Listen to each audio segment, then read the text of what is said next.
pertinent topic and a very important bill if it's considered and put in proper perspective. As much as I am supporting what Honorable Beatrice has given us today, Madam Speaker, if you look at this bill, it needs a lot of scrutiny. It needs a lot of, brushing and understanding on the implications that will cause. If this bill goes like this, Madam Speaker, it's going to cost in many other ways, social, economic, and even psychosocial or psychologically. Because if you look at the framework of this bill, it speaks to protect children, specifically who are pregnant. I want to ask whether the society is even ready to have children who are pregnant. Also, when you want to take care of these children, specifically in schools, it is going to consider specifically on economic factors because we have to budget more and give keen interest on these children because their interest is so different. One moment, Honorable Member for Baringo. Let's do this. Honorable Member for Kericho, please listen carefully because I'll give you an opportunity at the reply. So you better take notes so that you can respond. And I think also a member of the Budget Committee, I think I'd like them to say something. Proceed, Honorable Chairman. Thank you so much, Madam Speaker. I also want to agree with Honorable of TJ Kajwang that this bill is most likely going to be a real money bill because of the structures that is going to be put in this for actualization of the bill. There's no way you're going to be reintroducing, these expectant children or child parents, and when you take them back to school, the consideration is going to be so much. These children or this particular child is going to be having specific interest at specific times.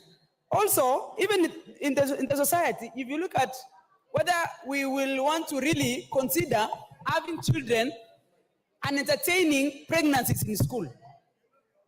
If you look at it very keenly, we as Africans, and as much as we have problems of teenage pregnancy in our society, I don't think we want to take it up as a promotion that it is okay for a child to be pregnant as long as you still get the opportunity to go to school.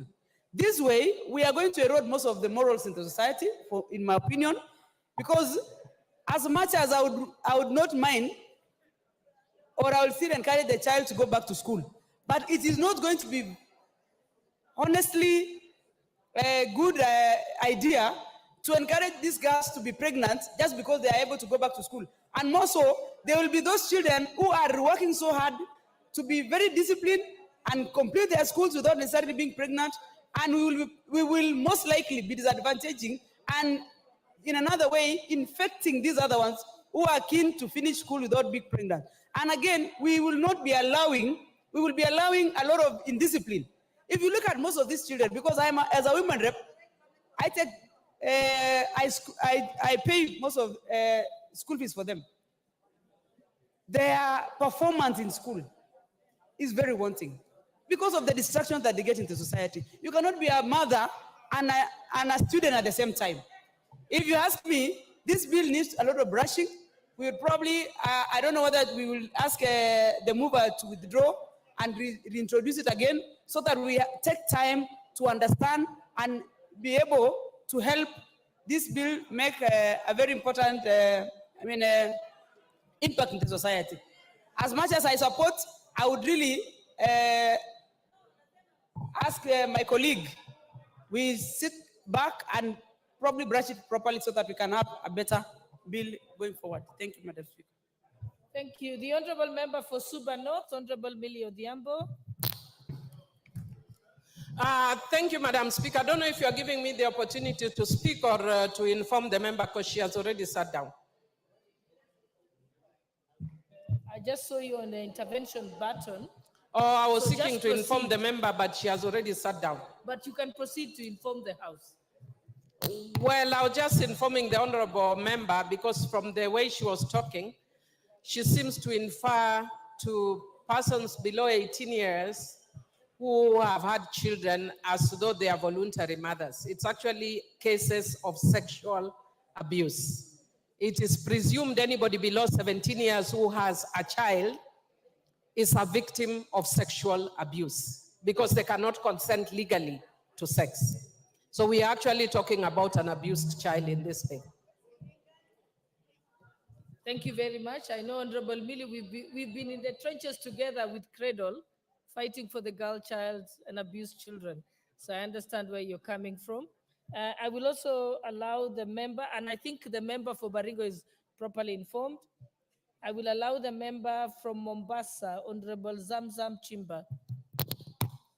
Asante sana Mheshimiwa Spika, na mimi niweze kuunga mkono hii bill ambayo mwenzangu ameleta ya kupatia watoto wa kike nafasi ya pili kusoma. Mheshimiwa Spika, Mheshimiwa Spika, na nilitaka sana kuzungumza kuwa hawa watoto ambao wanapewa nafasi ya pili wengi wako ile underage, umri wa chini, walipata ujauzito, pengine walinajisiwa, ama pengine kuna wale ambao walikuwa na forced marriages, walikuwa hawana uwezo, kwa hiyo wanapewa nafasi ya pili kupata masomo. Mheshimiwa Spika, Mheshimiwa Spika, ndani ya Mombasa County kama mama county nimeregesha watoto wa kike 350 na walipia full scholarship na ngafu warudi darasani wasome, kwa sababu Mheshimiwa Spika, sisi tunataka uongozi wa mwanamke, lakini uongozi wa mwanamke una matatizo mengi sana. Mpaka afikie kiwango cha kuweza kuingia katika uongozi, lazima awe amepata elimu ya kutosha. Mheshimiwa Spika, na utapata wakati mwingi Mheshimiwa Spika, mtoto wa kiume ambaye amempa mtoto wa kike ujauzito, yeye anaendelea na masomo yake, mtoto wa kike anabaki nyumbani. Mheshimiwa Spika, mimi nimewapa wale watoto nafasi. Mheshimiwa Spika, mpaka sasa mwaka huu watoto ambao wamemaliza kidato cha 4 na watoto 21. Niko na wengine ambao wako form 1, form 2, form 3 na wanaendelea vizuri, na wengine wameungama, wengine hata walikuwa wameingia kwenye madawa ya kulevya kwa sababu ya stress. Anashindwa, angalie mtoto anatamani apate elimu ili aweze kupata kazi, amekwama. Mheshimiwa Spika, kwa hiyo mimi kitu ambacho nataka kusema ni kweli hii bill inahitaji pesa. Ikiwa kama watataka watoto wapewe sehemu ya kulelewa shuleni, basi lazima kuwe na mpango ambao serikali itawekeza pesa ya kuangalia hizi sehemu ambazo watoto watalelewa. Lakini kwa ufupi Mheshimiwa Spika, mimi naunga mtoto wa kike ama young mother aweze kuregeshwa shuleni ikiwa bado ana tamaa ya elimu. Na mimi katika wale wa mama ambao wana hawa watoto, kwa sababu mpaka sasa hatuna sehemu za kuweka watoto wao shuleni, nimewaeka hawa kina mama pamoja ambao ni mama wa hawa young mothers. Nimewapa mradi mtaji, wanafanya biashara waweze kulea hawa watoto na hawa wenzao wakisoma. Kwa hiyo Mheshimiwa Spika, mimi naunga mkono, japokuwa na mashtaka moja Mheshimiwa Spika. Hata ino bili ino mimi nimeitoa kitambo, nimeweka kule table, katika nimetable pale katika sehemu ya kuweka bills, mpaka sasa haijakuja Mheshimiwa Spika, lakini yangu ilikuwa na sehemu nzuri ambazo wamekuwa wakiuliza, kwa sababu nilijua kwa dhati kuwa hino lazima itakuwa ni money bill, lazima itahitaji mapendi, itahitaji funding. Na ya kusikitisha hata zaidi Mheshimiwa Spika, hao watoto wengine wamepata ujauzito kwa sababu wengine walikosa sodo. Mtoto amedanganywa na mandazi, akajua nitapata 100 kununua sodo niondoe aibu, mara akienda kukutana na huyo mwanaume anapata ujauzito. Na mpaka sasa mimi nasikitika, sodo za Mombasa pia bado hazijafika, licha ya kuwa mama county najibidiisha kuregesha hawa watoto shuleni, lakini nina wasiwasi mimba watazidi kupata mimba kwa ukosefu wa sodo. Mheshimiwa Spika, na sisi tuko pamoja, hata wewe pia ni mama county, umeona tunalalamika. Tunaomba wale ambao wamepewa nafasi ya kutuletea sodo katika counties zetu waweze kuzileta ili tuweze kutoa kwa watoto. Lakini namuunga mkono, na mimi nina yangu ambao ni nzuri sana naileta, ambayo tutaweza kuijadili, iko na vitengo tofauti. Ino ni money bill na inahitaji mgao ili iweze kusaidia. Asante sana Mheshimiwa Spika. Asante sana. The honorable member for Seme, Honorable James Nikau. I can see you're on the intervention. Thank you, Madam Speaker. This is a very interesting bill. Whereas in principle, this bill is actually very important for the girl child, the support of the girl child. But there are very basic issues about this bill, and some of them have been raised, that actually, when I saw it, the first thing, it is a money bill. Also, this bill is actually going to interact with very many other acts of parliament. And therefore, I've gone through and I've not seen how you're putting transition clauses that will raise those issues. Other than that, Madam Speaker, it is an important bill because what we are really dealing with here, we are dealing with adolescent pregnancy. And we are actually dealing with a biological problem in the context of a society that is changing. That is the problem before us. There is increasing early puberty in children, both boys and girls. And therefore, there is increased sexual activity very early. And with the liberal upbringing and even the liberal provisions even in our laws that are protective, it therefore brings this as a big problem. Therefore, it is actually necessary to address that. Girls get into pubescent very early. Menarche comes extremely early. And when there's menarche, the starting period, they are actually ovulating. And therefore, they are capable of getting pregnant. Yet, they are still children. And with the empowerment of the girl child we have brought, there's a freedom that has come. And as a society, are we taking care of that? That is what some members are actually raising, that how shall we deal with the psychological orientation, the traditional orientation, the cultural orientation? That is actually where we start. Because if we take a strict legal definition, then anybody below 18 is a child. And if the law was nature, then they shouldn't get pregnant. But the law is not nature. So we are dealing with a legal situation against a biological situation.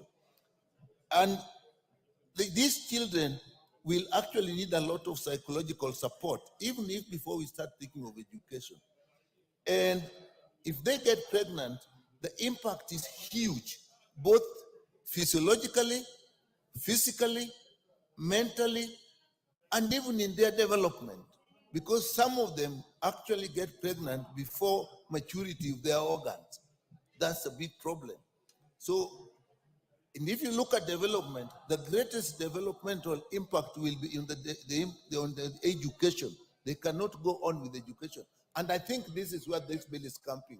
On that aspect, I support that we should find a way that these children will go back to school. But then we come and talking of their protection. You are actually now protecting two children. The mother is a child, the baby is a child. And we are now also bringing in centers that have been created. And if you look at what is we are indicating in the center, we are even talking of children, these children giving birth at the centers. So that centers becomes an extremely complex center that we are dealing with. So, Madam Speaker, in terms of education, I think the most important thing that we are actually addressing, and we look at this, is how do they get to school? What psychological support do they need when they go to school? What physical support? And the support of the baby, because some of them will come from families that are actually so disadvantaged, they can't look after a baby that is left behind. We are saying in this bill that can also be done at the centers. So if you look at this center is complex, it's huge. And how are we going to set it up without money? And therefore, this must be first and foremost looked at as a money bill. So this bill, in my view, we really need to relook at it. I support it in principle, but as set out now, I think if passed as it is, I think it will give us a lot of problems in its handling. So my view, I'll say, is that we need to relook at this bill, whether we withdraw it and bring it again, whether we look at it in a much more broader sense. But as it is, it's a good principle. It's something we should pursue. but not as it is now. Thank you, Madam Speaker. Thank you. The Honorable Member for Kibra, Honorable Peter Arero.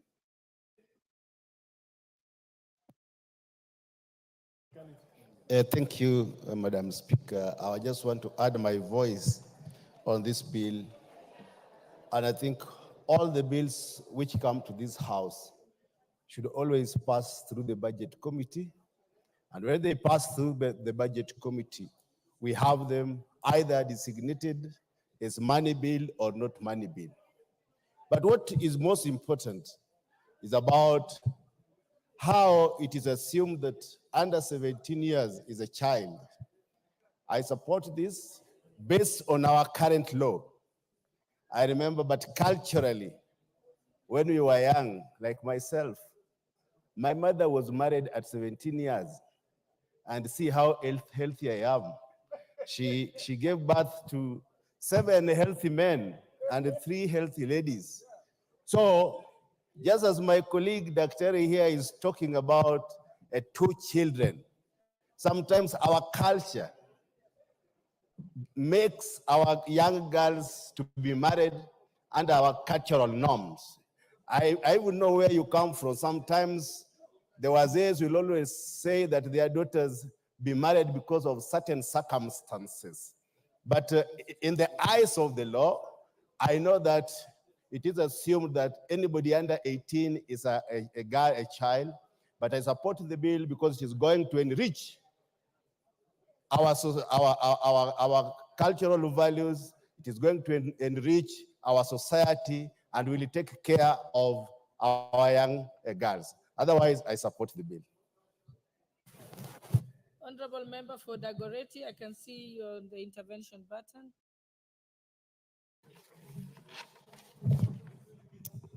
Thank you, Madam Speaker. Madam Speaker, while I know this is a bill that every woman will support and ensure that indeed there's protection and care of every child, and the challenges we have faced, Madam Speaker, so much in issues of children today, that you find today, I'll give you a story, Madam Speaker. Just recently, there's a girl who went to the Swedish embassy. She's supposed to travel to Sweden. But because since she was born, she has never communicated to the father or anything, the parent was told that they need the father's consent.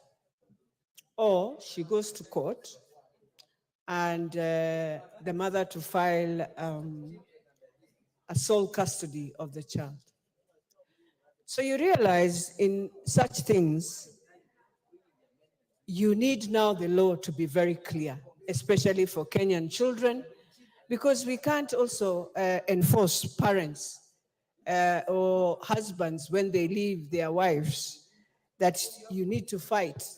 And this sometimes can bring trauma to a child. So, Madam Speaker, when I talk about the care and protection of a child parents bill, it's a bill that will assist in many things, because the law internationally comes out, and within the Children's Act, we also have that protection. As they say, it might be a money bill or not a money bill, but I think it will be a money bill because there are some issues that will come out and will be raised.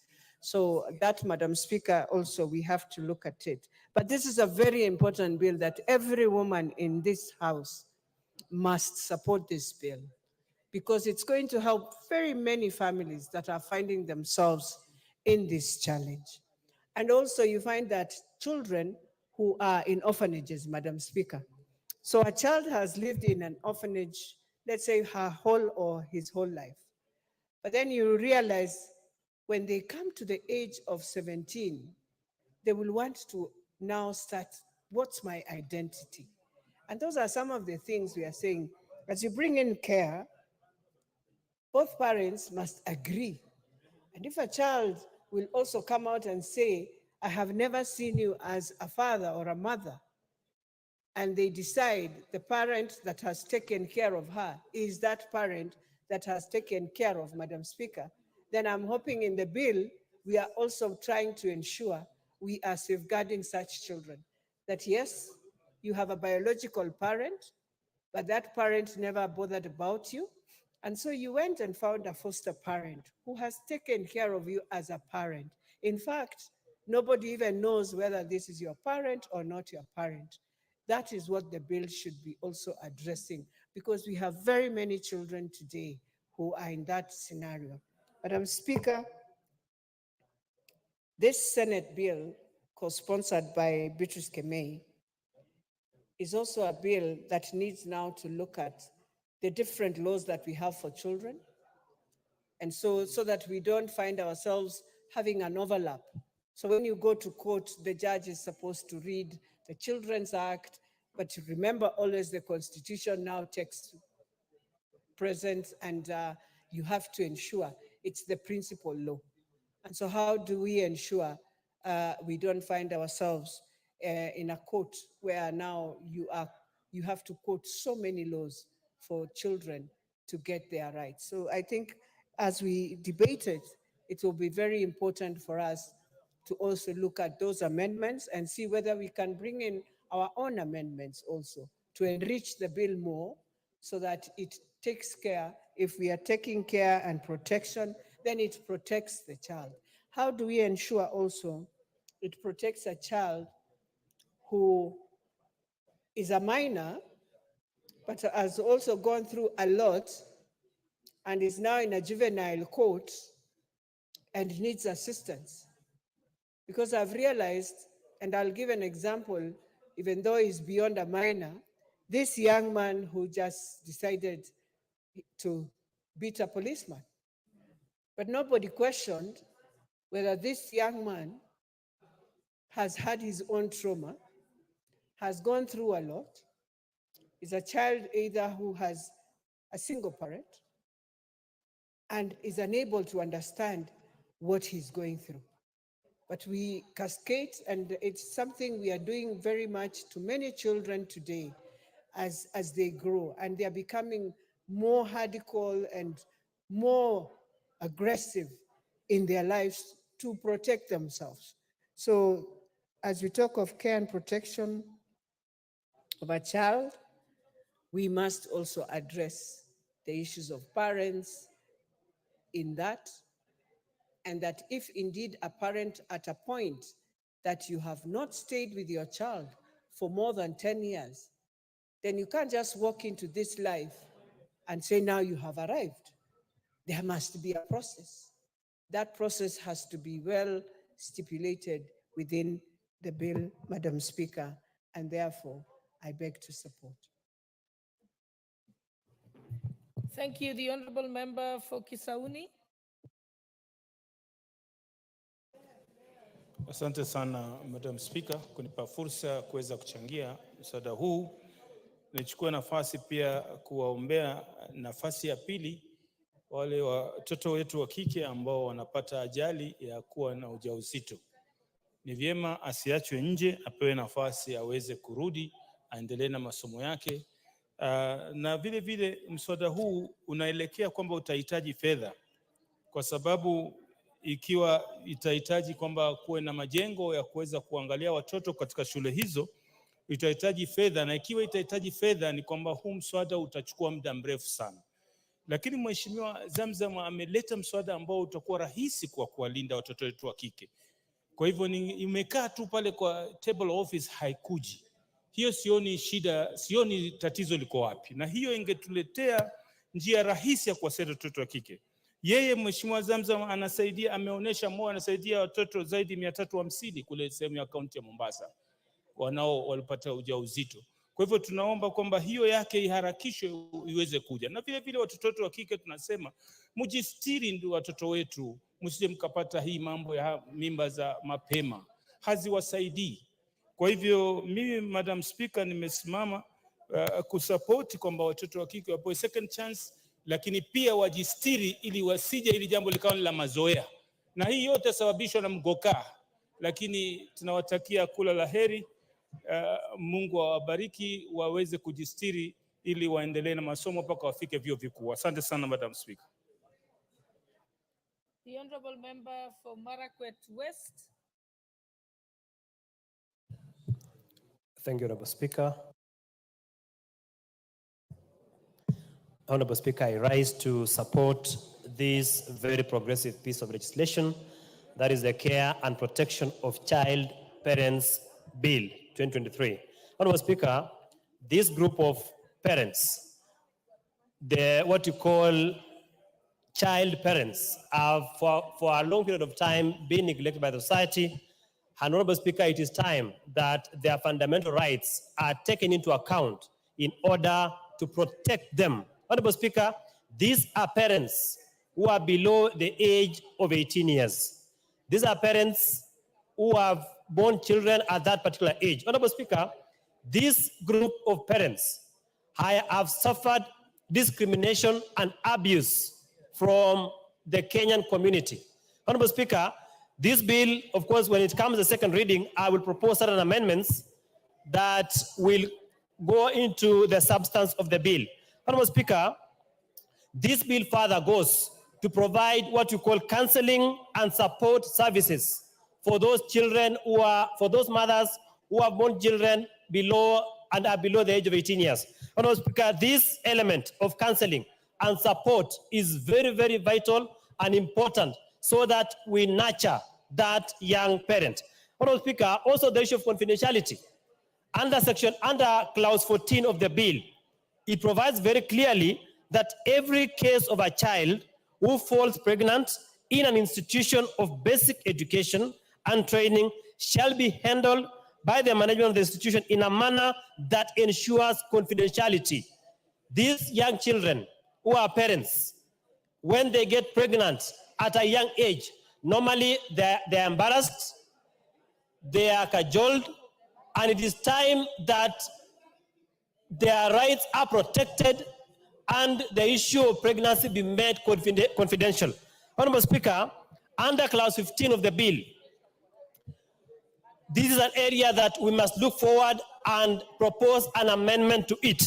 Honorable Speaker, as a lawyer yourself, if you read that clause very carefully, it says where it is determined that a person responsible for pregnancy. Honorable Speaker, this is not right because at this stage, unless a paternity test is undertaken, you cannot determine at this stage whether someone is responsible for the pregnancy or not. So I will propose an amendment to the effect that where it is suspected, because at this stage, the element of suspicion comes in. It is only during paternity that a matter is determined with finality whether that person is the parent of the child or not. So, Honorable Speaker, that is an area that we must be able to look at carefully so that we also protect the interests of that would be father of that child. Honorable Speaker, under Article 50 of the Constitution, we have something called presumption of innocence until proven guilty. So at this stage, that would be father should be presumed innocent until proven guilty by a competent court of law. Honorable Speaker, the bill goes further to protect the interests of that child by subjecting that suspect under this particular proposed law to certain legal processes. Honorable Speaker, the Teachers' Code of Regulations is very clear on how to handle issues of teachers who are suspected of impregnating students. And the law is very clear on that. And I believe, Honorable Speaker, this clause should be read alongside the Teacher Service Commission Act of 2012 plus the Code of Regulation of Teachers of 2015, because it cannot be read in isolation. As it is here, Honorable Speaker, it is not determinate, it is not certain, it has not provided a clear framework on how to handle the issue of teachers. But I believe that we should have a clause that this law should be read together, of course, with the Teacher Service Commission Act and the Code of Regulations. Honorable Speaker, on the issue of readmission, young children, young girls who have been out of school courtesy of pregnancy have had it difficult going back to school. schools have been reluctant to readmit young girls who got pregnant and therefore were not able to complete their studies. Now that we have a legal framework, we have a specific law that provides, that mandates our institutions from readmitting those young girls who have been out of school out because of pregnancies. Honorable Speaker, finally, I support the establishment of care centers.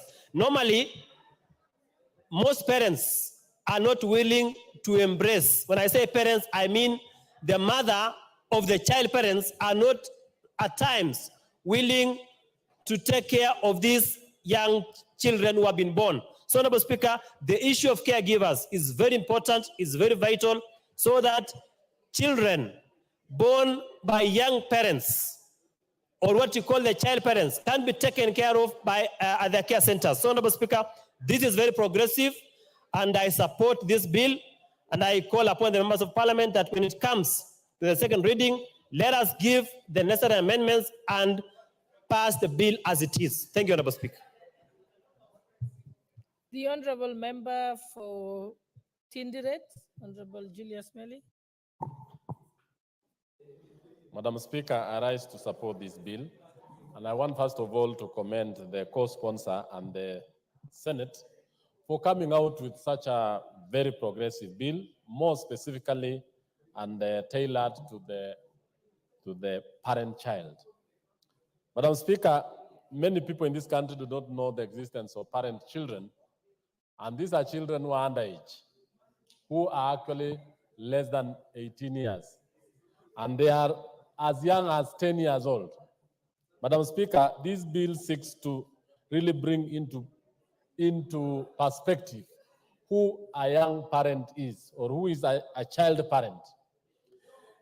The bill seeks, among many others, to first of all tell the society that there is a parent who is not of age, who is giving birth, who has a child. The two of them are not of age. Two, it also goes ahead to really note that this child parent has a right to go to school, has a right to medical care. A number of them, when they are giving birth, their body systems are still very weak. They need a lot of medical attention. They need to undergo clinical checkups every other time. But as the Kenya National Bureau of Statistics has just pointed out, majority of the child parents are actually in rural areas, in pastoral communities, in households where the income is very low. This bill actually seeks to really bring awareness and to ensure that this particular child parent rights are well taken care of, as stated in the Constitution. That one, the child parent has to have proper medical care. The child parent has to undergo a lot of support socially, psychologically, and economically. This is a child who gets pregnant when she's in primary school. This is a child who gets expectant and having a baby when she's less than 12 or 13 or 14 years old. And every other time, she is actually stigmatized and she's not even allowed to be heard. As the bills indicates, some schools, majority of them, do actually take forced pregnancy tests on these children. And immediately they are discovered, they are actually stigmatized. They are ostracized by the school heads, by parents, by communities, and they are actually shunned. This is the time now we need to take up and own. This is a serious problem. 15% of all the girls have either become pregnant, have either lost a child. That particular percentage, Madam Speaker, is very high and alarming. It is as a result of this bill, therefore, that the county governments are actually being alerted and told to come up with ways on how to stop these particular child, the young pregnancies, and more specifically, the child parent. After the child has given birth, the parents are supposed to know that is not the end of their education. they are supposed to be given permission to go to school. The parents of the parent child, who are the grandparents of the young child, are supposed to take care of this child. Take care of her, allow the mother child to go to school, finish her education, and therefore realize her dreams as a Kenyan. Madam Speaker, this bill further goes on to ensure that we established centers which will take care of these children in areas where the real parents are not able to do that. That's why county governments have been roped in and are informed that these particular children are supposed to be taken care of and allowed to continue with their lives. So this bill is very important, Madam Speaker. However, I want to note that the bill with the establishment of county centers is a money bill. And I want to note that this is a very important bill that this House needs to really come up with ways of making sure that it is implemented, it becomes the law of the land, and by extension, it is going to make sure that many of the children dropouts that we have in this society are actually taken care of. Lastly, Madam Speaker, the child of the child parent also is of concern. He's a citizen of this country. Whereas the mother is of underage, this child has a right to be taken care of medically, to undergo all the medical the postnatal medical services, taken through the clinics, taken through the medical treatment, and be allowed also to grow up, because if the child parent is not assisted, she will engage in child labor.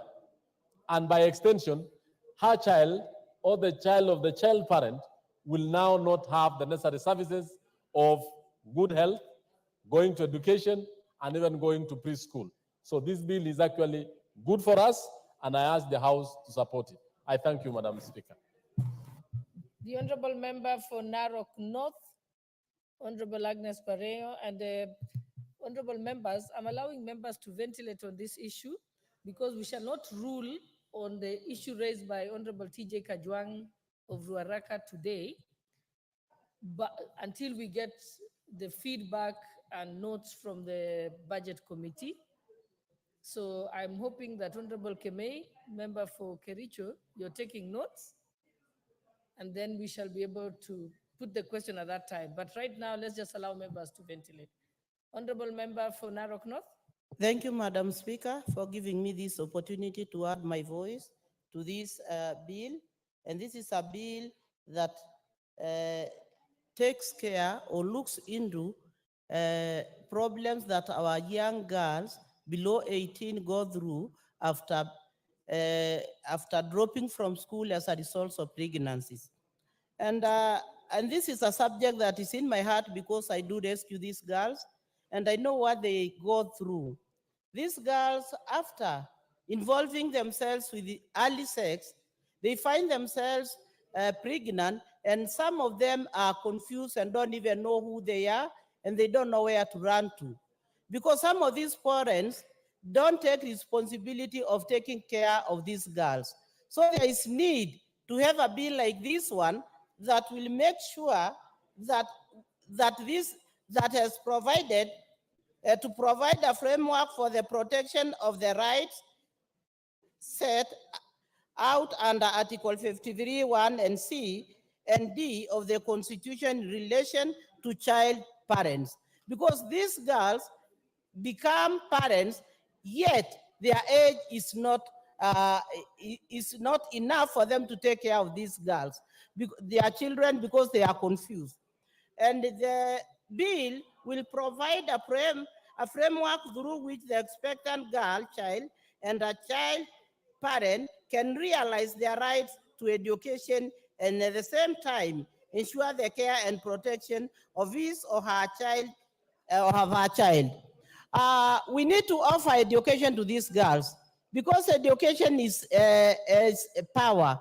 And when you give a child education, this child will realize her rights and can know how to earn a living for her child. So I think it has come at the right time that we need to support these girls so that they can have an opportunity, a second opportunity to make sure that they have realized their goals. because it doesn't mean that because she's pregnant and she has dropped from school, she cannot be who she wanted to be. So we need to give them another chance by the government supporting these girls and making sure that they get a time to go back to school and they are supported, and they need a lot of counseling because some of them are not sure whether they did the right thing or no. And their parents sometimes force these girls to run away from their homes because they look at them like they are a burden. So for me, I support this bill that will give this child a second chance of going to school, and that cannot deny them their right. Being pregnant cannot deny the right of these girls being who they wanted to be, and they can still achieve their goals. Thank you. The Honorable Member for Suba North, Honorable Millie Odhiambo.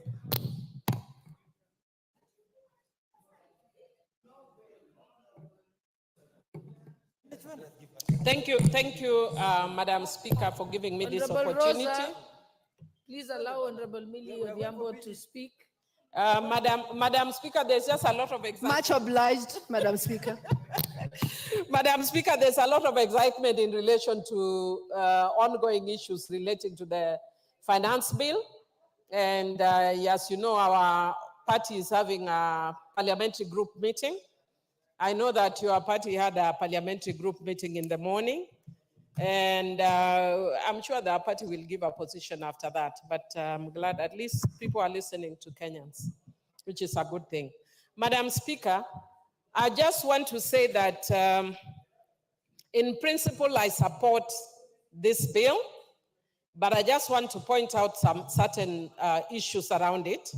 And Madam Speaker, even as I'm speaking, I would want to urge Honorable Kaluma to listen to me, because he normally purports to know things about children's issues, even if he's my uncle, but I am an expert in this area more than him. And I would want... the word purport. You are helping him, Madam Speaker. Have you given him or I proceed? Allow Honorable Millie to prosecute her matter first. Thank you, Madam Speaker. I will proceed. No. I will proceed, Kaluma, Madam Speaker. I have said that in principle, I support this bill. However, I just want to comment on certain issues that also relate to some of the things that members have said. And that is that even though I support this bill in principle, the architecture of this bill is challenging. The reason why I want to say the architecture of this bill is challenging, Madam Speaker, number one, is the government normally has a policy on how you legislate on certain issues. And in the children's sector in the last parliament, I brought a child justice bill, and I was encouraged to collapse the child justice bill into the Children Act, because in the past we had almost 66 pieces of legislation relating to children. The government formed a task force that was headed by retired Chief Justice F. Yogwar that agreed that we come up with one law on children so that we don't give lawyers a difficult task. When I was representing children, when I was the director at the Cradle, it meant if I wanted to deal with adoption, I had to look for the Adoption Act. If I wanted to deal with the issues of orphans, I would look at the Orphans and Vulnerable Children's Act. If I wanted to look at, there were over 66 pieces of legislation. That doesn't mean that what is provided in this law is wrong. It is actually excellent. But the architecture is not good. Should we kill the bill because of this? Perhaps not. And especially because a member has put in too much effort. But it talks to an executive that is asleep. The executive should advise members, and not only the executive, but also the parliamentary office. And in this case, it is the Senate Legal Office, should have offered guidance. The fact that members want to bring bills doesn't mean you bring it in any format. What they should have done, Madam Speaker, is bring an amendment to the Children Act So that all that is provided here is in the Children Act. Madam Speaker, all that is contained here is what we call children in need of care and protection. And if you actually look at this bill carefully, it contains primarily two major issues: readmission of children who are pregnant into school and protection of children who have given birth. It is not even dealing with the criminal justice aspect, which is covered under the Sexual Offences Act. And I'm saying in principle, I support this act, but I wish it was done differently. The honorable member has gone quite a long distance, but I'm encouraging the House leadership, both Senate and National Assembly, to the legal departments, take your work seriously. Because the fact that members want to move in, you are the ones who are experts as lawyers, advise them how to do this. And the reason why I'm putting back again to the executive, the same way you asked me to move my child justice bill, which was even in substance, had more critical issues, but we collapsed it and made it smaller as a chapter in the Children Act. Because as a policy, the government had agreed that we collapse all children matters into one. It appears that there is no longer any policy relating to children, because if you look at our budget, for instance, right now, you see we are putting a lot of money into institutionalizing children, yet the government policy has been against institutionalization. What are we doing? We are building centers to institutionalize children. It means we have no clue what our policy as a government is in relation to institutionalization of children. That is also appearing here. And I want to encourage the president that as soon as he's done with the challenges relating to the finance bill and his deputy, can he then work on the issue of ensuring that there is a clear policy that emanates from the executive to legislation. I've said this in this house, and it might be taken lightly, but in reality, that speaks to a government that is dysfunctional. The right hand does not know what the left hand does. Even when it is private members' bill, it must follow the policy of the government of the day. And that is why, for me, for instance, even though I wanted my child justice bill, the government policy of Uhuru at that time was towards one bill. I let mine die. So that is a reality we have to deal with. Other than that, Madam Speaker, I want to encourage the members, you know, when I'm listening sometimes to what I hear the members saying, I feel very sad when I hear members saying that, you know, in our culture, girls are getting married at 17, and my brother from Kibra, I think he has already left. But I have to invite him to the Parliamentary Caucus on Children and Parliamentarians for Global Action, which are human rights organization for parliamentarians globally. I chair both networks in Kenya. And as a country, we have progressed over the years. We have actually ratified the Convention on the Rights of the Child. We have raised standards on protecting our children, that we cannot talk because of men's libido that we lower the age for our children. Madam Speaker, in fact, nowadays it's the opposite. People are amused that I'm sharing that on this finance bill. There is a young man who has written to me when people are writing and telling me, Madam Speaker, stop, make sure the finance bill does not pass, make sure the finance bill does not pass. A young man instead is writing to me that I am young, but I have inches, Madam Speaker. So it is actually the reverse. It's the young men who are now very keen on looking for retirees like me. I don't mean I've retired in my work, but I've retired in that other sector. Telling me about inches. What do I do with inches, Madam Speaker? But what I'm saying is, even for those ones, we must protect our young boys from people, I think we call them coggers or something, who are maybe older, but may want to take advantage of young boys who are young and poor and want to take advantage by giving them money.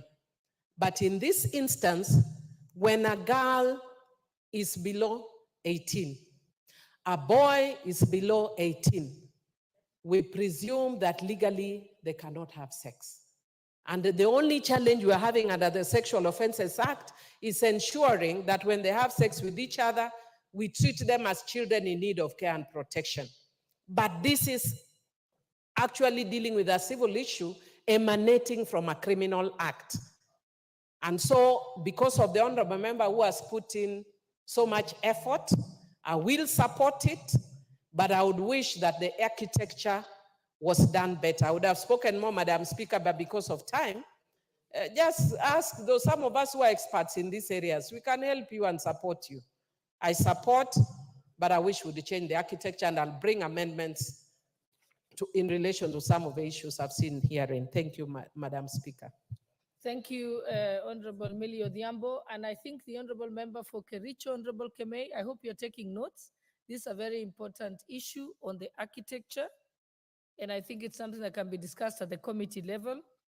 I'm glad that Honorable Millie has raised it. She knows we have come a long way with the Children's Act together. So I think do liaise with her. She has a lot of information and knowledge on this particular point. The Honorable Member for Homa Bay Town. I thank you, Honorable Speaker. I'm going to come to you. Honorable Speaker. Honorable Member. Thank you.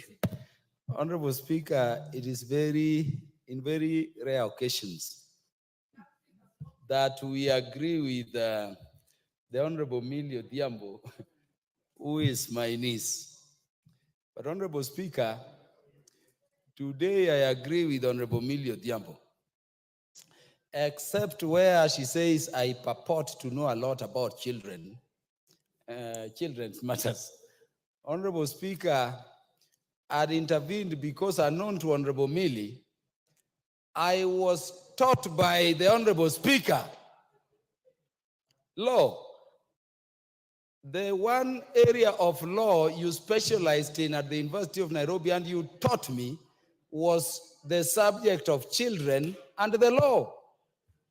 And Honorable Millie does not know that, inspired by the depth of your teaching, I went ahead and did my master's, specializing on, among others, the law relating to protection of the children. And that is what I would discount from Honorable Millie. The idea that she was besmirching not just my knowledge, but also the expertise of the best expert on matters children, who happens to be our speaker now. But we forgive her because she has spoken the language I desire to speak. Honorable Speaker, I had a meeting with our First Lady a short while back. And it was a meeting which went for over 3 hours. I was touched by the passion of the First Lady on matters children. And Honorable Speaker, what I want to confirm to the House is that we have a First Lady who is looking at how we can deal with matters of children and adequately protect them. For the first time, it may have passed the notice of honorable members here, but there is a budget line under what we call Children's of the Nation, which is a new program of the national government to be implemented by the First Lady.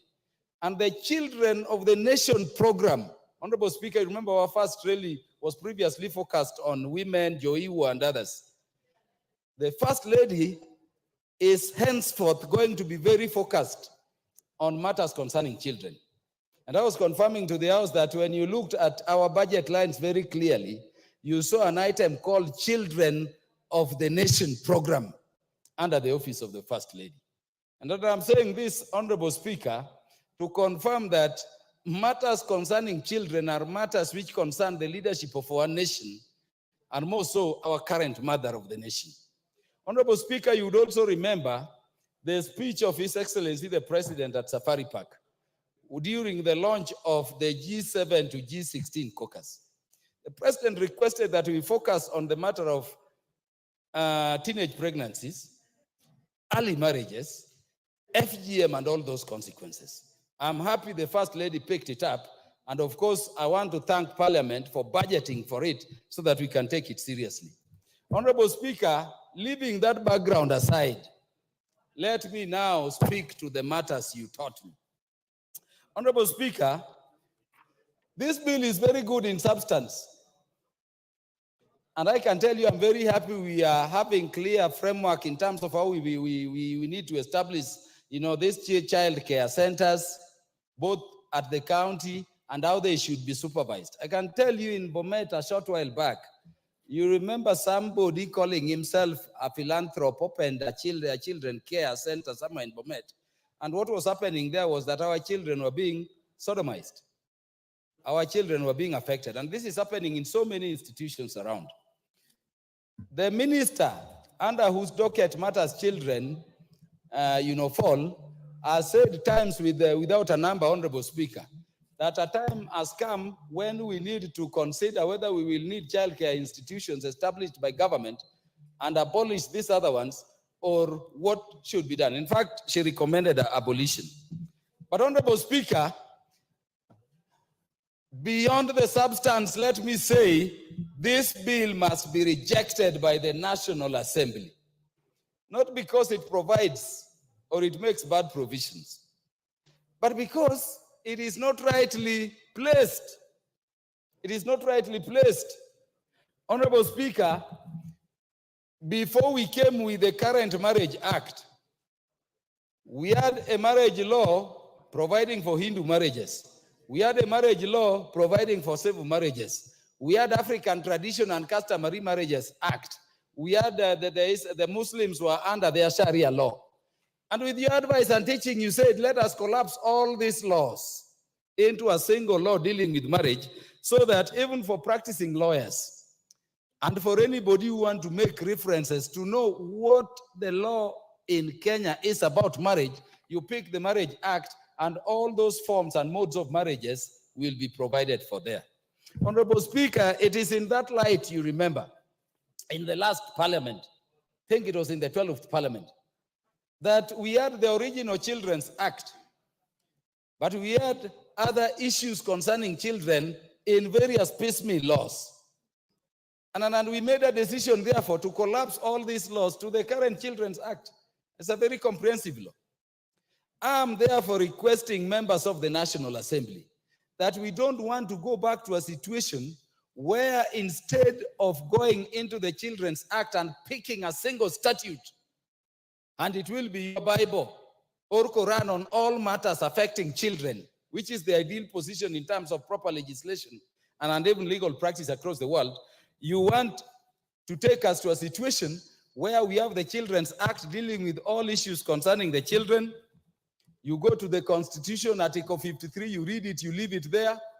You pick a law just on care and protection of child parents. You pick another law on children with disability. You will pick another law on orphaned children. You will pick another law on children in the context of, criminal offenses, the Romeo and Juliet cases. You pick another law on children whose parents are in marriage. You pick another law on children whose children are not in marriage, single parents.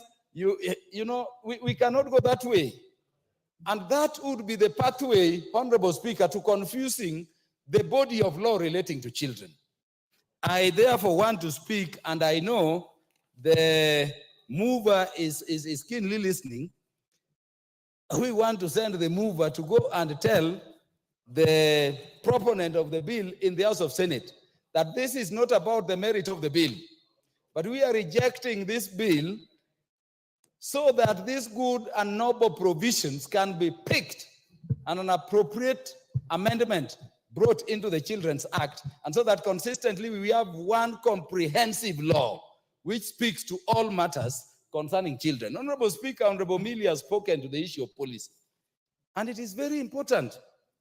I am happy she has done so, but I was praying that she's around so that I also tell her that just the same way you are saying we should have policy from government, let us also allow government, when they say we have a government policy on this law you are bringing or you are proposing as a private member, collapse it or wait for us to bring a law which is informed by that government policy. It has happened to a law being pushed by Honorable Millie here. We will now not speak about it because she has gone. Where the Attorney General has said, we have a policy on this, and on the basis of that policy, we have drafted a law which the Attorney General has proved, but the laws are still being pursued. I want to say that on account of the need for a single comprehensive law, Honorable Speaker, a Bible on matters concerning children, let us collapse this bill, and we would be urging so, and we would urge the proponent before this floor and the proponent in the Senate to sit together and pick these good provisions so that we don't lose them, but have them as amendment provisions to the Children's Act so that we don't scatter matters concerning children all over. Honorable Speaker, on account of those submissions, I allay any fears that we can do anything other than that which upholds Article 53 and protects our children, but to say that going by the need to securely provide and protect our children, we will reject this law, hoping if the proponent of this law does not pick it in and domicile it within the Children's Act, even us, Honorable Speaker, members will pick it and do so. It's not about. Thank you very much, honorable members. I can see that I still have the honorable member for Moiben, the honorable member for Tarbo, the honorable member for Funyula. But allow me, honorable members, I will give you an opportunity, but allow me to go back to order number 5, which had been pending, and then we shall come back to those members who need to contribute to this matter. So we go back to honorable, to order number 5, the honorable chairperson for the Finance Committee, Honorable Kimani Kuria. Thank you, Honorable Speaker. You can lay your paper and then we shall resume debate on the matter. Thank you, Honorable Speaker. Honorable Speaker, I beg to lay the following paper on the table of the House today, Tuesday, the 18th of June, 2024. The report on the Departmental Committee on Finance and National Planning on its consideration of the Finance Bill, National Assembly Bill number 30 of 2024. Thank you, Honorable Speaker.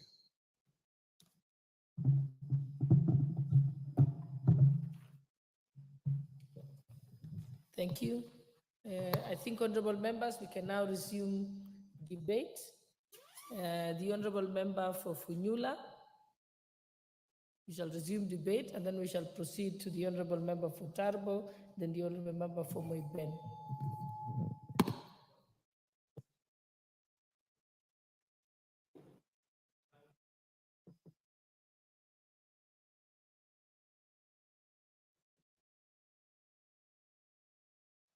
You may proceed, member for Funyula. Yeah.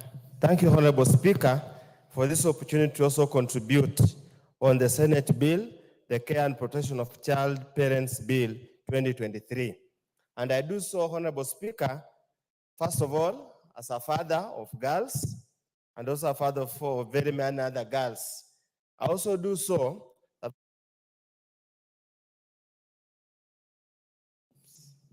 Honorable Speaker, I also do so that when I got an opportunity to be elected a member of parliament for Funyula in 2017, we have had to encounter this kind of scenario and to have had to be very ingenious on how to deal with this matter. Honorable Speaker, perusing through this bill, Honorable Speaker, brings out some very salient issues that are becoming very common and is permeating our modern society. And it's a matter that I'm afraid this particular bill only perpetuates the problem, does not even seem to try to solve the root cause of the problem. Honorable Speaker, for us to have the kind of scenario we have, to even contemplate having a bill of this nature is an admission that parenting in this country has failed. We are trying to legalize a matter that is purely a moral matter, a parenting matter, a religious matter. It confirms our fears that the entire ecosystem that takes care of the children has collapsed. The church has failed, the parents have failed, the community has failed, the entire kinship system of the family has failed. So therefore, we are trying to solve a problem using a legislation, a problem that can also be solved elsewhere. Second, Honorable Speaker, this bill is good, it has got very good intention. But unfortunately, Honorable Speaker, going through this bill seems to be very short of useful content, seems to be basically a cut and paste of matters that can be dealt administratively and the matters of policy. Honorable Speaker, I also want to join my colleagues TJ Kajwang that reading through this bill is pure and straightforward a money bill. And the Constitution of Kenya is very clear how we generate a money bill. And as we have clearly said, we'll have an opportunity at the right time, the substantive speaker or the Budget and Appropriation Committee to give us guidance on that matter. Thirdly, Honorable Speaker, this bill purports to take away the functions that are already domiciled in various acts of parliament, that are already available in various administrative offices. Issues of children are adequately and elaborately contained in the Children's Act. Issues how to deal with the children who want to go to school are clearly contained in the Basic Education Act. One wonders why. Issues to do with the crimes and all those kind of things.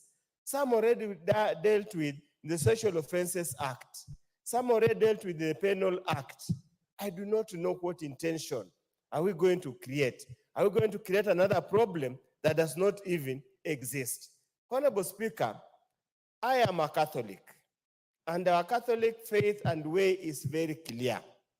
Where I come from, we have ways how to deal with the criminals, child indiscipline, and truants.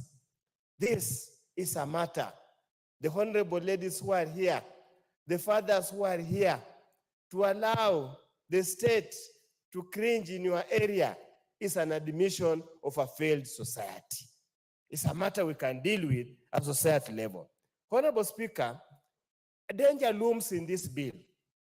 This bill purports to give the county government powers to supervise the national government. Basic education is mandated in the national government. Asking the CEC in charge of, I don't know, to administer the bill, CEC in charge of whichever education at the county level to superimpose and instruct county director of education, we're already walking into the murky areas. And that's why I want to join my colleague Millie, that yes, we empathize with the efforts expended by the sponsor of this bill in the Senate. But honestly, here in this case, Honorable Speaker, our legal team, our drafting team have laid down the sponsor, have laid down Senate, have laid down Parliament, and have laid down the people of Kenya. Members of Parliament, whether a senator or a member of Parliament, are not experts in legislative drafting. And that's why the office is populated with adequate number of technical people who ought to advise that the way the bill is drafted, it's impossible to implement. Honorable Speaker, this bill is impossible to implement. Honorable Speaker, there is a policy now to abolish children's homes. There is a policy to minimize custodial arrangements. Yet, care center, the way it's defined, is another name of a children's home. And this country has got a very bad history of children's home. Abuse, trafficking, sexual violence, sexual abuse. And I thought, Honorable Speaker, you would have to deal with that matter in that way. Looking at this bill, they contemplate the child will go back to school after winning the baby. If they contemplate a child who is pregnant and in school and has got medical challenges and has to attend prenatal, I don't know whatever it's called, the school will give an opportunity to cover up the lost hours or minutes in school. How practical is that, Honorable Speaker? Any typical Kenyan, any typical school manager, how practical is it? Would a teacher stop teaching because one of the pregnant girl in class has gone to prenatal, whatever you call it, clinic? Will you force the teacher to provide remedial classes for this child who returns after the others have gone home? Again, that's against the policy of the government. How can we really even consider that kind of a matter? Honorable Speaker, we look, there's a clause here, I think clause 6.2. The prevention programs established under section 1 shall involve the parents and the guardians of the children in the governance of institutions of basic education. The governance of basic education institutions, Honorable Speaker, is clearly established in the Basic Education Act. The bill does not anywhere purport, even the schedule or anywhere, to amend the Basic Education Act to include parents of pregnant children in the board of management of the school. Legislation in vain, impossible to approve. Honorable Speaker, I just want to tell the Kenyans people, these child care centers they're talking about, when you go to clause 21 of the bill, 2, a county government may, for the purpose of subsection 1, establish care centers in or within the vicinity of an institution of basic education and training in order to ensure access to such facilities by a child parent. What are we telling our girls? Go get pregnant, we'll put a nursery, a baby nursery, next to your classroom. Is it what any parent would wish his or her child to go through? Is that the kind of morality we want to teach our children? Honorable Speaker, as I said,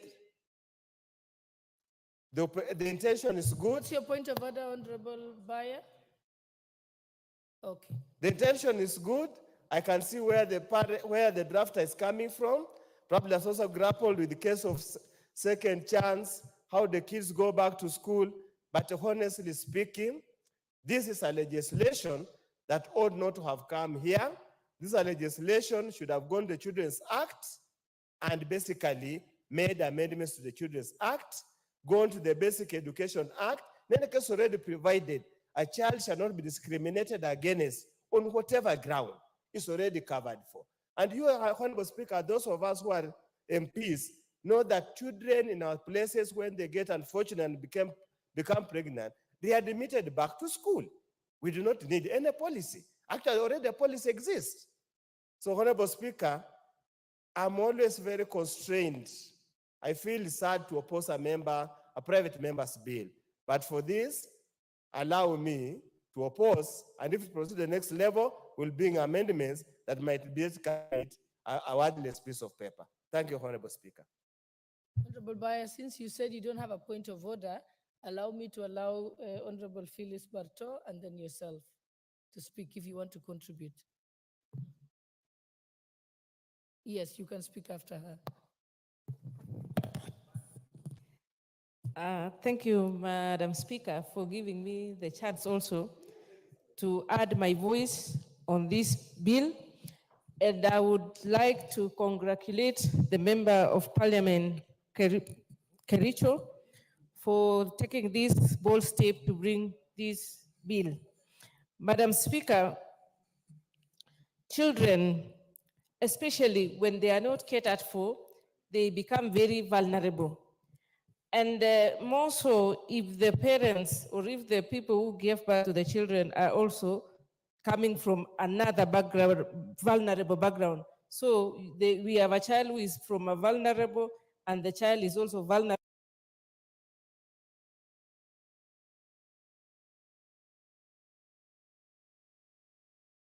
While I was transversing my constituency recently, I came across so many issues. I came across so many children facing serious challenges because they were given birth by their mothers out of wedlock or when they were still in school, and they are left to their grandparents, and the grandparents don't even know what to do with them because possibly the mothers who gave birth to these children have run away from home because they cannot provide for them. It becomes very problematic. And those are the children, those are the parents, the young parents, the children who are now in the business of the illicit brews. They are the children who are in our streets because somebody somewhere or something somewhere is wrong. Madam Speaker, even the idea of going to school, we find that when we are even giving out bursaries, the bulk of the needy cases we have are those children who are abandoned by their mothers because they got pregnant when they were young, they left them, and these kids are left to their grandparents. The grandparents are aging, there is nothing, they cannot protect them. So, in as much as I support this bill, Madam Speaker, it is also important to note that we have several pieces and bits and pieces of legislations on these on issues touching children. The Children Act, Madam Speaker, I think has been progressive, and there are so many legislations which have been done on issues affecting children. Even the Children's Court, Madam Speaker, I think caters for so many of these issues. It's only that I think the mover of the bill should redraft it in as much as she wanted to bring a framework to look into issues of children. I think she needs to go back to the drawing board and redraft it and churn out real issues which are not catered for so that we can have one very comprehensive act which caters for all issues, because we cannot legislate every piece of issue because society is progressive and we'll be having several challenges facing children from different perspectives in different forms and so on. So we need to have one umbrella which one umbrella law which caters for all children and will be so that we don't have several pieces and bits here, so that even in a court of law, we can have ambiguous laws which one deletes another, and I think it is important to have one comprehensive one. Madam Speaker, the issue of education, I think nobody denies anyone to go back to school after they get pregnant. I think the Basic Education Act is very clear. You are allowed to go to school. Mothers, young mothers have been given an opportunity that if you fall by the wayside, you can still pick up yourself, get up somewhere for the child to stay, and then you can go to school. So we need to comb out the issues which can we anchor them all in the education, in the Children's Act. And to an extent that even nowadays, Madam Speaker, our courts of law are going back to the alternative justice systems, because we cannot always have everything done in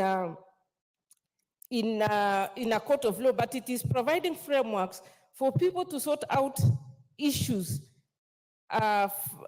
societal issues, through a way of alternative system. And they have, I think the Chief Justice and the entire judicial system has come up with a very comprehensive ways of sorting out these issues in a very harmonious way, or making the people decide. But of course, for children, it becomes problematic because children issues are children issues. They can be mismanaged. And we also have to be very careful so that we don't destroy the moral fabric of society. Why do I say this? Because we should not just encourage or plan for an illegality. For instance, a young girl having sex at an underage.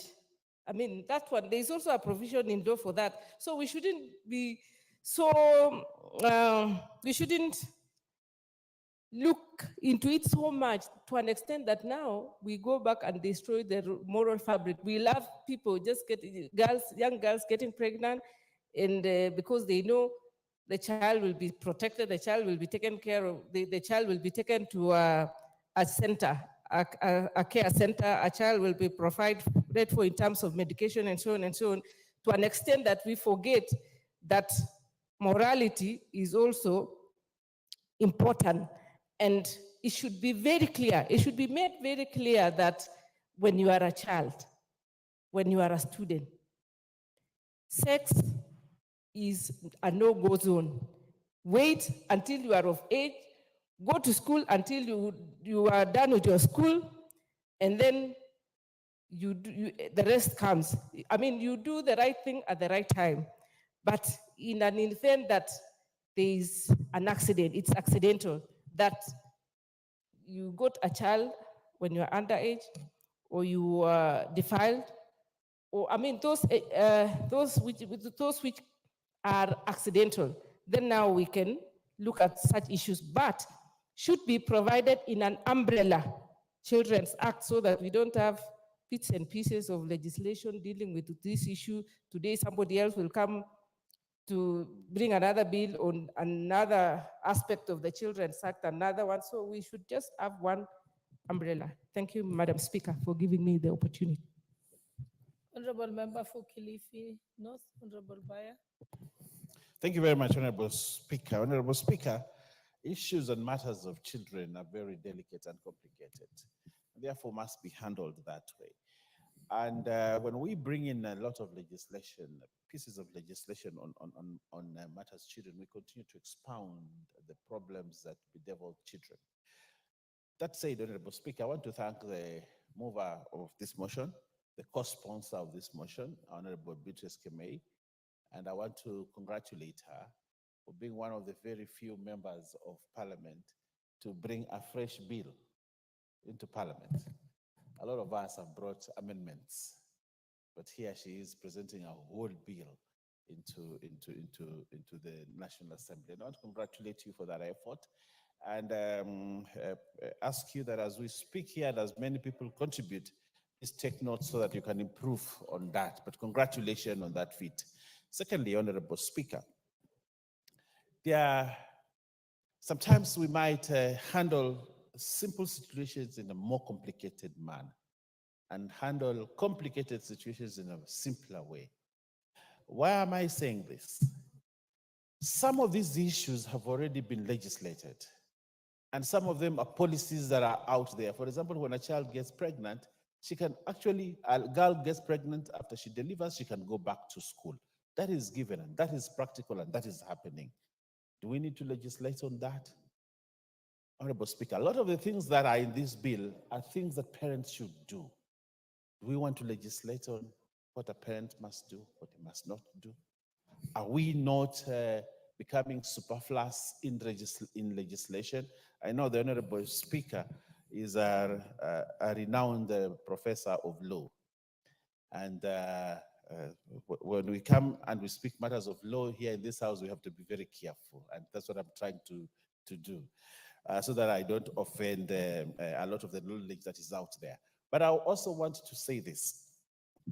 I want to say this, that the girl who gets pregnant, and I want to refer to a message that a lady called Lewa, Kasichana Lewa, has sent to me and said, Honorable Member of Parliament, when a girl gets pregnant in school, she's sent away, but the boy remains in school and continues to study. And yet it took the two to make the pregnancy. But because it is the girl that carries the pregnancy, then she's seen as a bad person, but the boy is innocent. Honorable Speaker, we say this child must go home, but when this child comes back to school, she still has the burden of taking care of that child.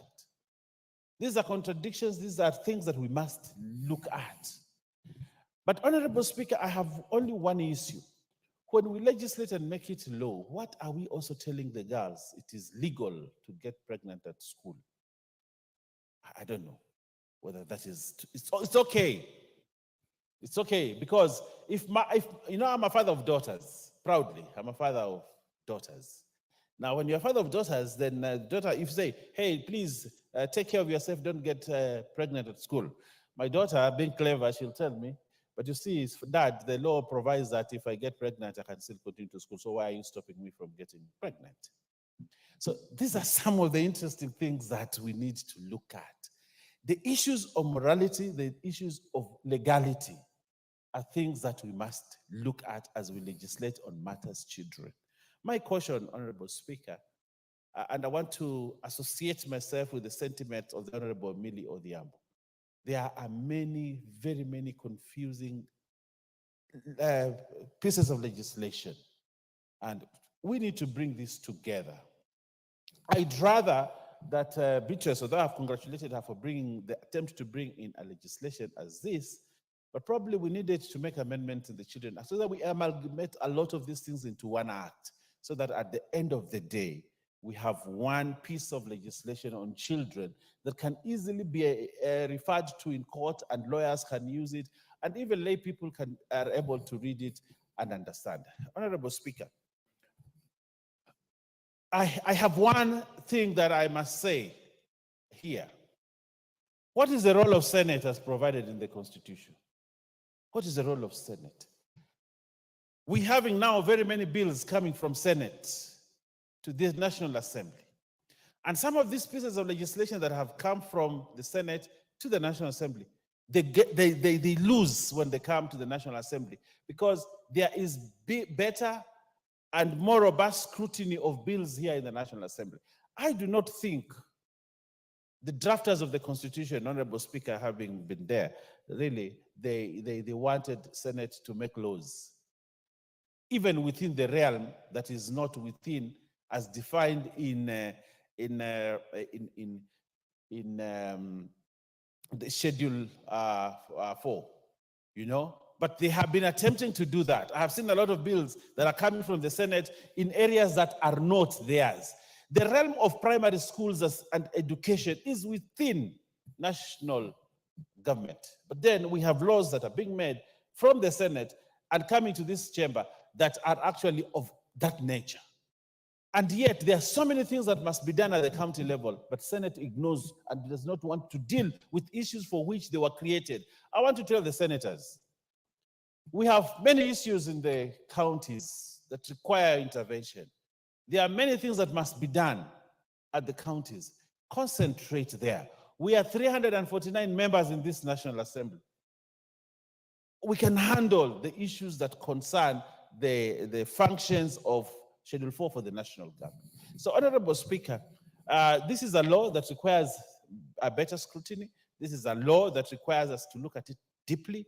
This is a law that we need to be so careful so that we do not injure the already existing laws. But I have issues with this. I will bring them in the amendment. So in the amendments, when we get to amendment stage, so that we can make this a better law. Honorable Speaker, I thank you. Thank you. The Honorable Member for Turbo, Honorable Janet Sitiane. Thank you, Honorable Speaker, for giving me this opportunity. And on the onset, I would wish to thank the member of Kericho for bringing in this very important bill. Madam Speaker, this bill speaks to the challenges facing our society and our parents in the constituencies, in the country as a whole. Many of these children, Madam Speaker, are actually victims of sexual abuse.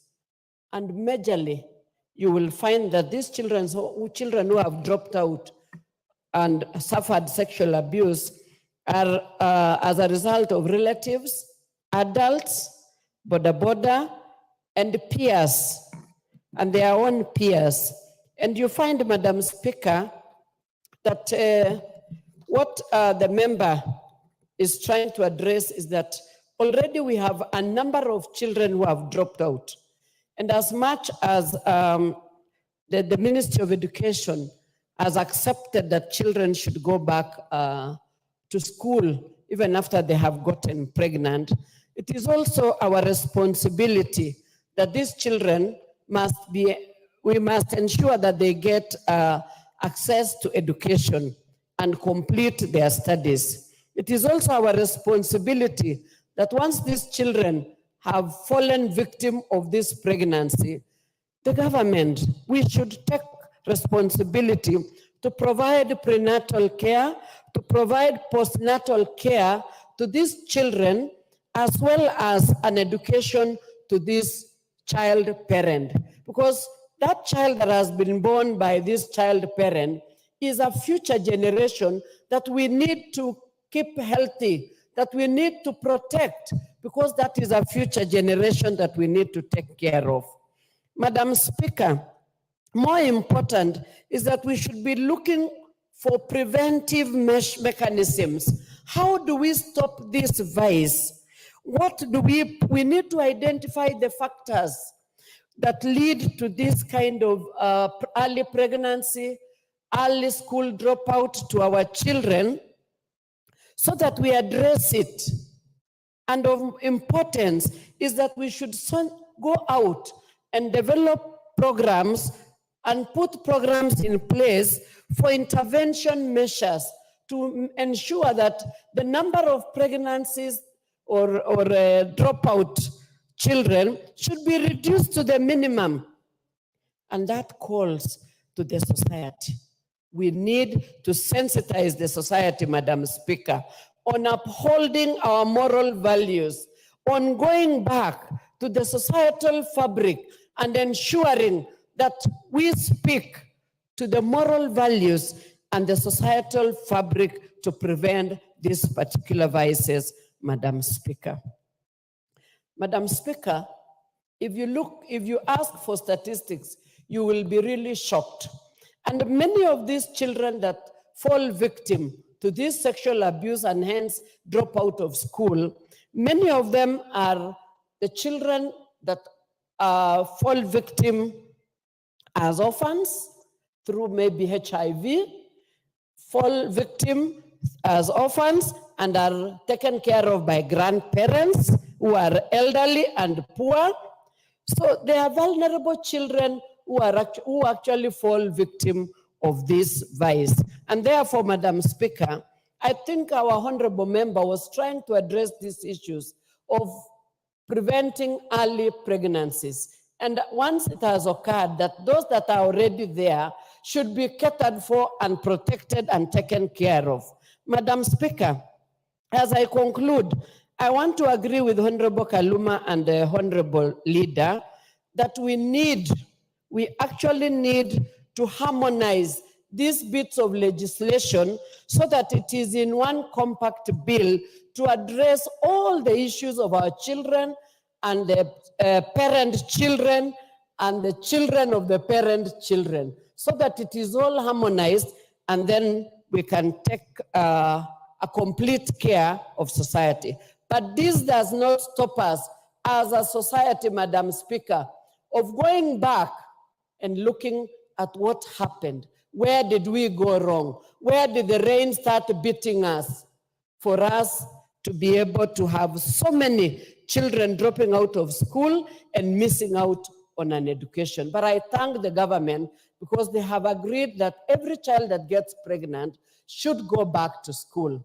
And whereas this child goes back to school, I think we must also look at the peers so that we control this vice, that when these children, I've always said within my constituency and talked to the parents, that when these children, this girl child goes home for maternity, the boy child must also be disciplined on the same level as the girl. If this girl goes on maternity, there must be something on this boy child who made this girl pregnant. He must also be given some leave or some kind of punishment so that we can stop this kind of vice and stop setting precedents. Because from what we are discussing, it looks like we want to set precedents that we allow these girls to continue getting pregnant. We shouldn't. But since it has occurred and we know the vulnerability that led to it, then we need to address and support these children so that they can get an education, and even these children can grow up into well taken care of adults, and there should be a setup that takes and protects even the children that are born by these child mothers. Honorable Speaker, I want to support my colleague and also suggest that she can go back and look at this bill and see whether to harmonize with the Children's Act so that we can have just one legislation that addresses all other issues that touch our children. Thank you, Honorable Speaker, for giving me the opportunity to add my voice to it. Thank you, and I see that no other members want to contribute, so I'd like to call upon the mover to reply. Honorable Beatrice Keme. Thank you, Madam Speaker, for giving me this opportunity and to reply. First, I want to thank all the members who have taken keen interest on this bill. I realized, Madam Speaker, issues of children is touching everybody. And from all the members who have contributed, it is very clear that as a house, we need to take issues of children very, very seriously. And the many points that they have given me to note on the first case that whether this is a money bill or not, I will still consult, Madam Speaker, with the Budget Committee to look into this issue. Secondly, Madam Speaker, I want to appreciate the fact that some of our members have taken a step to support the teen mothers to go back to school.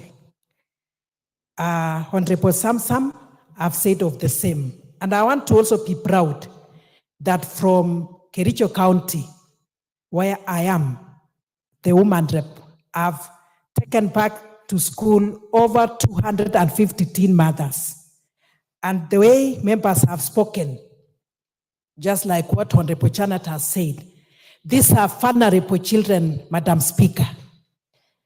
I picked some of them brewing. I have a specific girl who was brewing, and because of this program of full scholarship, she went back to school. She's now in Form 2, but she's left 2 children under the care of a mother who was also brewing and still brewing.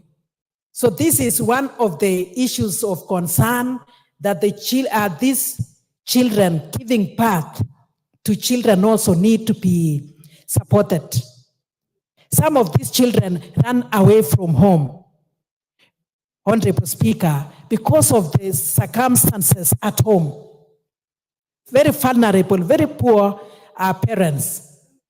And because of that, they are not able. The only thing they get is maybe support from the so-called boyfriends to give them 20 shillings, maybe for sanitary towels, maybe for mandasi or something like that. That is the more reason we need to give them this support, Honorable Speaker.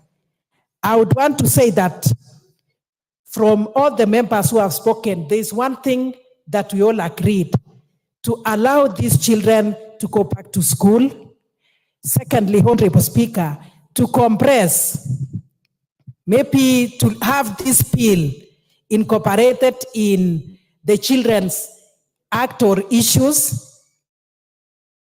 And it is very clear, Honorable Speaker, from the members that we have very many pieces of acts dealing with children that needs to be compressed. But however, I'm still to push on with this bill to maybe be supported and guided by the likes of Honorable Millie, and of course yourself being that lawyer, Honorable Speaker, I know you will be of great help. Honorable Speaker, I would also say that from the contribution of the members, morality is key. So the fact that this bill comes forth to support and to help those children who have given birth at that tender age does not qualify or let the others also give birth or make it an immoral thing. Honorable Speaker, when we were growing up, we knew that sex before marriage is wrong. And because of the many other factors, you realize that it is just something that our children do not look at it as very wrong, but we still need to correct. And Honorable Speaker, we realize that many of our daughters, many of our girls are out of school for these reasons, and many others are covering. So this bill indeed is actually to support and not to forget these children who are giving birth to children don't even go for these clinics. And that is why bringing this bill is just to ask them and to support them to go for the prenatal and the antenatal clinics, Honorable Speaker. So I would really say that, and I appreciate for all those who have actually contributed to the same. And I would say that we'll still look into it, but not forgetting this fact that 15% of our children are these children who give birth, and we cannot sit back and look at it. The care centers, one of the members mentioned that it is like a children's home. This children's home, Honorable Speaker, is owned by maybe the church or individuals. But when you're talking of these care centers, it is the responsibility from the bill of the county governments to put up these centers. So it is just maybe not an individual kind of a thing, so that they look into it carefully, and therefore they will be in a position to guide and even to monitor what is going on in the centers, Honorable Speaker. But however, I want to really appreciate this fact that members came up very strongly, not forgetting that this Senate bill originated from the Senate, but it is here. And I want to confirm to this Honorable House that we have brilliant members in the National Assembly, and I am ready to work with them and even to consult some of them so that we move to the next level. To that, I reply, and thank you, Honorable Speaker. I reply. Thank you, and I will defer seeking to put the question for the reasons that I'd given earlier, that there seem to be need for more consultation and reference regarding this matter, and therefore I call for the next order. Order number 14, the Mang Beans Bill, Senate Bill number 13 of 2022, second reading.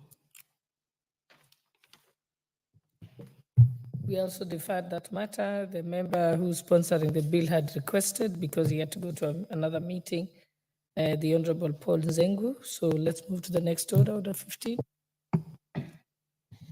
Order number 15, motion, reports of the Auditor General on the National Government Constituencies Development Fund for 9 constituencies in Bungoma County.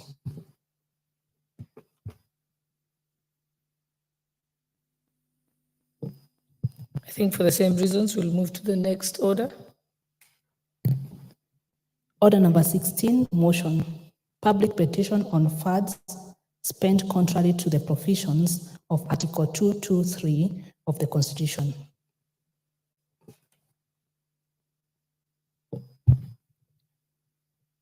Next order. Order number 17, motion, reports of the Auditor General on the financial statements of specified state corporations. Also, we defer that matter to the next time, next order. Order number 18, motion, enhancing reporting of parliamentary business on online platforms. Again, the matter is deferred. Next order. Order number 19, motion, inspection visit to semi-autonomous institutions of the East African Community in Uganda. The chairperson also requested for that to be deferred to a later time, so we move to the next order. Order number 20, motion, implementation status of reports on petitions and resolutions passed by the House. That matter is also deferred. Let's move to the next one. Order number 21, motion, alleged unfair trade practices by foreign investors in Kenya. The matter is also deferred. Let's move to the next motion. Order number 22, motion, second report on employment diversity audit in public institutions. The matter is also deferred. Next order. Order number 23, the Landlords Amendment number 2 Bill, National Assembly Bill number 76 of 2023, second reading. The matter is also deferred, and now there being no other business.